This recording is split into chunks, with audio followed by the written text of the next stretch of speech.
എല്ലാം കൂടെ യോജിപ്പിച്ച് അടച്ച് വെച്ച് വേവിക്കുക. ലേശം വെള്ളം ഒഴിക്കണം കേട്ടോ. ഇത് നോക്കി 1/4 കിലോ വെളുത്തുള്ളി, ഒരു ഏകദേശം 1/4 കിലോ ചുവന്നുള്ളിയാണ് ഇത് വൃത്തിയാക്കി വെച്ചിട്ടുണ്ട്. ഇത് ഈ മിക്സിയുടെ ജാറിലേക്ക് ഇടുക. അതുപോലെ തന്നെ നല്ലോണം 1 സ്പൂണ് ജീരകം, നാളികേരം, ഇതെല്ലാം കൂടെ ഈ ജാറിലോട്ടിട്ട് നല്ല മണ്ണം അരിക്കുക.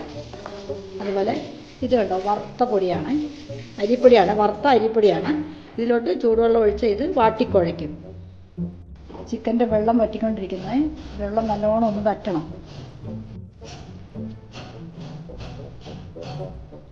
അരച്ച് ബൗളിലേക്ക് മാറ്റുക. പൊടിയിലേക്ക് അല്പം ഉപ്പ് ചേർക്കുക. എന്നിട്ട് ആവശ്യത്തിന് ചൂടുവെള്ളം ഒഴിച്ച് ഇത് കുഴയ്ക്കുക കേട്ടോ.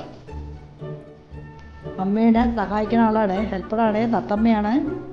തത്ത ആവശ്യത്തിന് വെള്ളം ഒഴിച്ചത്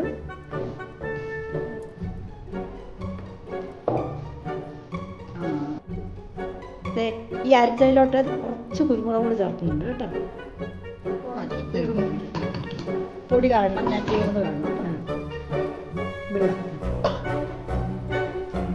ഈ അരച്ച നാളികേരം ഇതിലോട്ട് ചേർക്കും.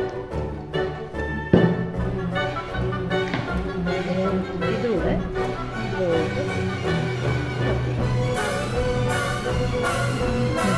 ഇത് കുഴച്ച് വൃത്തിയാക്കി കേട്ടോ. ഇനി ഇത് ചെറിയ ചെറിയ ഉരുളകളായിട്ട് ഈ മുളത്ത് വെച്ച് അരിപ്പൊടി വന്നിട്ടുണ്ട്.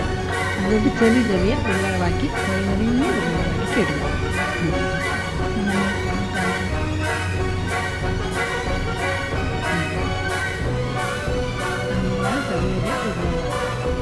ഉരുളി അടുപ്പത്തോട്ട് വെച്ച് കുറച്ച് വെള്ളം ഒഴിച്ച് തിളപ്പിക്കുക. ഇനി ഈ ഉരുളകളാക്കി ഇടുന്നത് ഇത് ഇടാനാണ്. വെള്ളം പോരാ, ചൂടുവെള്ളം വേറെ നിങ്ങൾ തിളപ്പിച്ച് വെക്കണം. വെള്ളം തിളച്ചുകൊണ്ടിരിക്കുന്ന തിളച്ചതിലോട്ട് നമ്മൾ ഉരുളകൾ കണ്ടോ, അത് അങ്ങോട്ട് ഇടുക.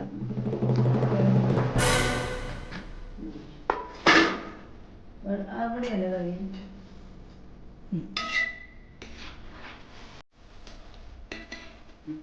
ഇതൊന്നും ഇത് കിടന്ന് വേവട്ടെ കേട്ടോ. കുറച്ച് നാളികേരം, പച്ചനാളികേരം, ഇത് ഉണ്ട വെന്തു, അതിലോട്ട് പച്ചനാളികേരം വെക്കുക. ഇനി ഇതിലോട്ട് നമ്മൾ വേവിച്ച് വെച്ച ചിക്കനും ഇട്ട് ഒന്ന് നന്നായി യോജിപ്പിക്കുക. ഇതെന്താ സംഭവം എന്നറിയാമോ? കോഴിമ്പിടി. കുറേ ദിവസമായി ഞങ്ങളിത് ഉണ്ടാക്കണം എന്ന് വിചാരിക്കുന്നു കേട്ടോ. എന്നെ സഹായിച്ചത് എൻ്റെ തത്തയും. തത്താന്ന് പറയുന്ന ആരാന്നറിയോ? അമ്മയുടെ ഹെൽപ്പറാണേ.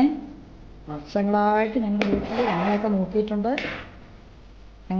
ഞങ്ങളൊക്കെ പ്രസവിച്ച് കിടക്കുമ്പോഴൊക്കെ തത്തമ്മയാണ് ഞങ്ങളുടെ നോക്കിയതൊക്കെ തത്തമ്മയാണ്. തത്തമ്മയും ഞാനും മമ്മിയും ഒക്കെ കൂടെ ചേർന്നാണ് ഉണ്ടാക്കിയത്. ഞങ്ങളുടെ തത്തമ്മ തിന്നണണ്ട. പല്ലൊന്നുമില്ലല്ലോ തത്തമ്മ. ദേ മമ്മിയും കഴിക്കണേ. എനിക്കും വിശക്കുന്നു, ഞാനും കഴിക്കാൻ പോവാണേ. ദേ എൻ്റെ തോട്ടെ അങ്ങനെ കോഴിമ്പിടി തിന്നട്ടെ.